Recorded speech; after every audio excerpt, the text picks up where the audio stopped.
panjang. Hadisnya hadis qudsi, saya bacakan. Bismillahirrahmanirrahim. An Abi Hurairah radhiyallahu anhu qala qala Rasulullah sallallahu alaihi wasallam. Bersabda Rasulullah sallallahu alaihi wasallam, "Innallaha ta'ala qala." Allah Subhanahu wa taala berfirman. Ini hadisnya, hadis qudsi. Man adali waliyan, barang siapa melawan atau melawan, istilahnya menantang li kepunyaanku waliyan, seorang wali. Ini pelan-pelan ya. Di dalam Al-Quran itu ada kata-kata inna awliya Allahi la khaufun alaihim wa lahum yahzanun. Di dalam hadis ada namanya wali. Kalau dalam disiplin ilmu fikih itu ada, kita harus membiasakan maqasidul lafzi ala niyatil lafid. Tujuan dari sebuah ungkapan kata wali itu yang tahu hanya yang mengucapkannya. Wali yang dimaksud oleh Allah itu siapa? Wali yang dimaksud oleh Rasulullah itu siapa? Yang dimaksud oleh Al-Quran dan hadis, makna wali itu adalah man qarraba ilallah, ay man taqarraba ilallah, orang yang dekat dengan Allah. Saya tidak tahu orang yang mendefinisikan wali itu adalah orang yang bisa terbang, orang yang duitnya muncul sendiri ketika kantongnya dibuka. Tidak ada itu dalam kitab, itu tidak ada. Dalam tafsir tidak ketemu gitu itu. Di antara wali memang memiliki sifat khariq lil adah, aneh dari kebiasaan, tapi itu jarang. Walinya Allah itu adalah para nabi dan rasul.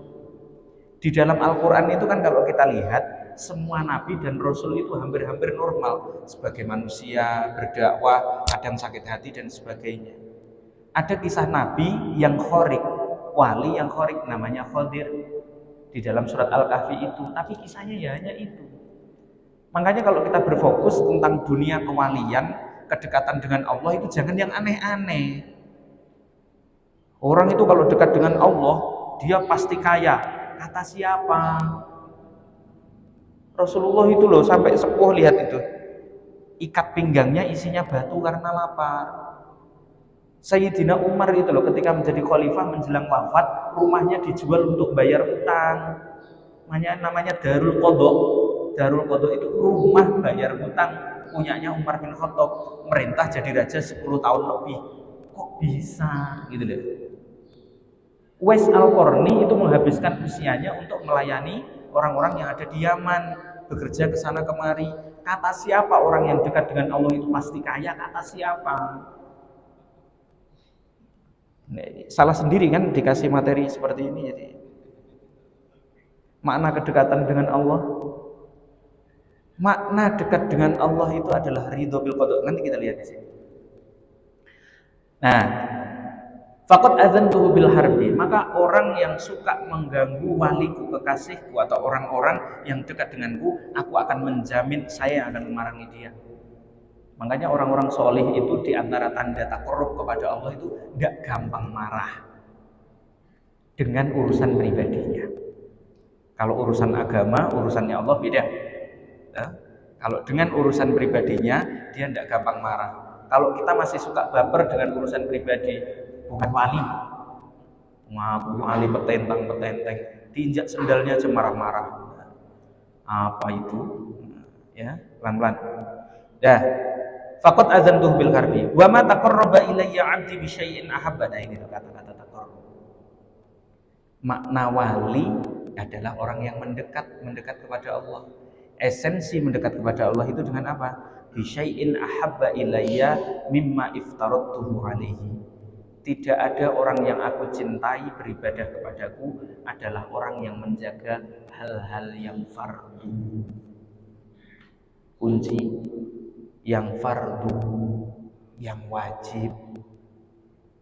Ustadz, semangat tarawih tapi biasanya tidak pernah berjamaah, bagaimana?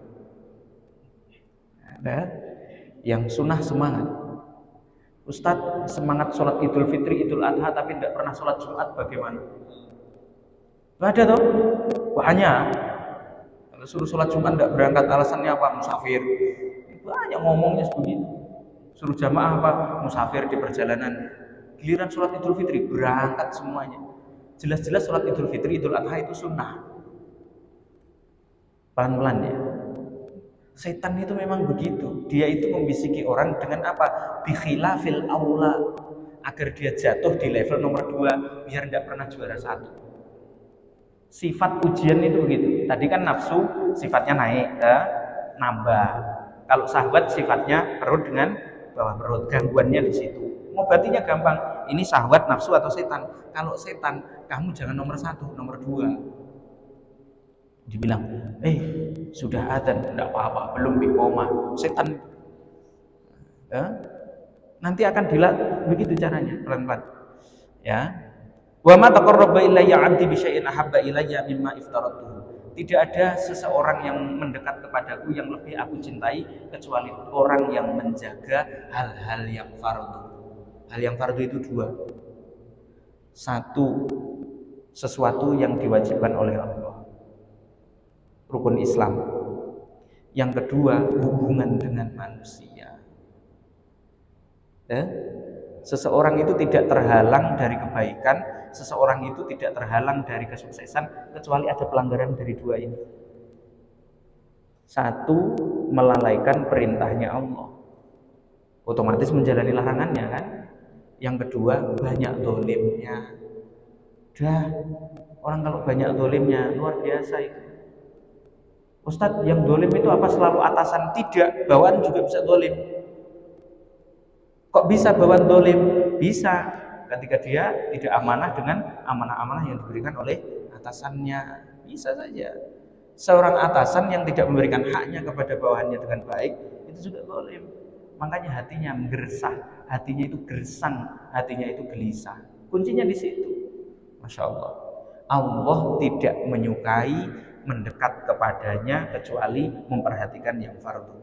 Ustaz, saya mengamalkan sunnah, tapi yang fardu bagaimana caramu? Iya Ustaz, nah perbaiki yang fardu dulu, diperbaiki dengan baik. Ya, pelan-pelan. Nanti pasti ada pertanyaan antara jamaah, Ustaz, bagaimana kalau kita punya utang? Sedekah dulu atau bayar utang dulu? Kalau bayar utang nggak cukup, sedekahnya bagaimana? Saya wakili, pertanyaannya begitu nanti. Itu yang paling sensitif tau Pak Haji? Tapi realistis. La yazalu 'abdi yataqarrabu ilayya bin nawafil hatta uhibbahu. Setelah seseorang itu melakukan kewajiban-kewajiban, menjaga rukun Islamnya dengan baik kepada Allah, beli mobil 1,5 miliar mampu, dia bawa ke sana kemari, bahkan ke swalayan dekat itu bawa mobil, harganya mendekati 1 miliar, belum haji. Bagaimana caranya? Kalaupun haji plus kan hanya 200-an. Nah, ya nanti kita bahas. Kalau orang itu sudah mengerjakan yang wajib-wajib, setelah mengerjakan yang wajib-wajib, terus kemudian dia menambah dengan yang sunnah-sunnah, maka faida ahbabtuhu kuntu sam'ahu alladhi yasma'u bihi, maka dia akan mendapatkan cintaku, cintanya Allah. Kalau dia mendapatkan cintaku, maka aku akan menjadi pendengarannya, di mana dia mendengarkan dengan aku. Loh, hadisnya kok begini, hadis qudsi? Maksudnya mendengarkan dengan pendengaran Allah itu apa? Lanjutnya lagi, wa basaruhul ladzi yubsiru bihi, dan aku menjadi penglihatannya dia yang dia melihat dengan aku. Loh, melihat kok dengan Allah? Luar biasa. Lanjutnya, wa yadahul ladzi yabtishu biha, dan aku menjadi tangannya, di mana tangannya yang dia gunakan untuk melakukan usaha termasuk meninju. Yabtishu itu kan maknanya kan meninju, pemukul. Warijlahul lati yamshi biha, dan aku menjadi kakinya, di mana kakinya dia gunakan untuk melangkahkan. Ini maksudnya apa? Maksudnya kita ingat toh, apa namanya problem, apa namanya masalah. Dalam ilmu sosiologi masalah itu apa? Ketika kenyataan tidak sesuai dengan ekspektasi, ketika harapan tidak sesuai dengan kenyataan, itu namanya masalah. Orang bermasalah itu kenapa? Karena sering melawan Allah. Titik. Lah orang kalau sudah menjaga kewajibannya, kemudian mengamalkan yang sunnah, otomatis keinginan dia itu oleh Allah dibikin selaras. Dia hanya menyukai sesuatu yang Allah sukai lewat pendengarannya. Otomatis lama-lama dia tidak akan suka dengar musik-musik yang menghentak. Dia akan lebih suka mendengar tilawah, dia akan suka mendengarkan sholawat, dia akan lebih suka mendengarkan kalimah-kalimah thayyibah, nasihat dan sebagainya. Dengar orang ceramah 1 jam saja sudah keleleran. Tapi kalau dengar musik, luar biasa. Dari pagi sampai sore, dari sore sampai pagi lagi. La haula wala quwwata illa billah. Kayak begitu mau ngaku wali, saya dekat dengan Allah. Yang jelas, tidak jelas itu. Tidak mungkin. Lihat saja di situ. Dan dia akan menyukai hal-hal yang dia lihat yang sesuai dengan ridhonya Allah, itu otomatis dibikin oleh Allah sama chemistry. Kan kemarin kita belajar dalam Arba'in Nawawiyah, Allah memiliki sifat kudroh dan irodah, memiliki kehendak dan memiliki kekuatan, memiliki kekuasaan. Kita juga punya irodah, juga kudroh, punya kemauan, punya fasilitas. Buktinya dikasih kaki, dikasih mata untuk melihat, dikasih tangan untuk melakukan. Tapi hanya fasilitas. Kudrohnya Allah, kuasanya Allah memberikan kebaikan. Keinginannya Allah, irodahnya, kehendaknya Allah adalah kebaikan. Yang jadi masalah, keinginan kita dan fasilitas yang kita adakan, kita gunakan ini tidak selaras, makanya kena masalah. Dan ngobatinya gampang. Salah saya di mana? Tidak perlu kemana-mana. Sini. Udah itu ngomong, oh gara-gara Pak Haji itu begini, gara-gara Ustadz itu begini. Nah itu ngomong apa gitu. Gara-gara istriku itu begini, gara-gara suamiku ini. Tidak ada itu lagi, tidak ada. Kayak Rasulullah itu. Dibikinkan kopi, kohwa, dikasih garam, milhon, dikasih garam sama Aisyah, diminum. Enak Rasulullah, enak. Bagaimana rasanya? Beda, tidak seperti kemarin.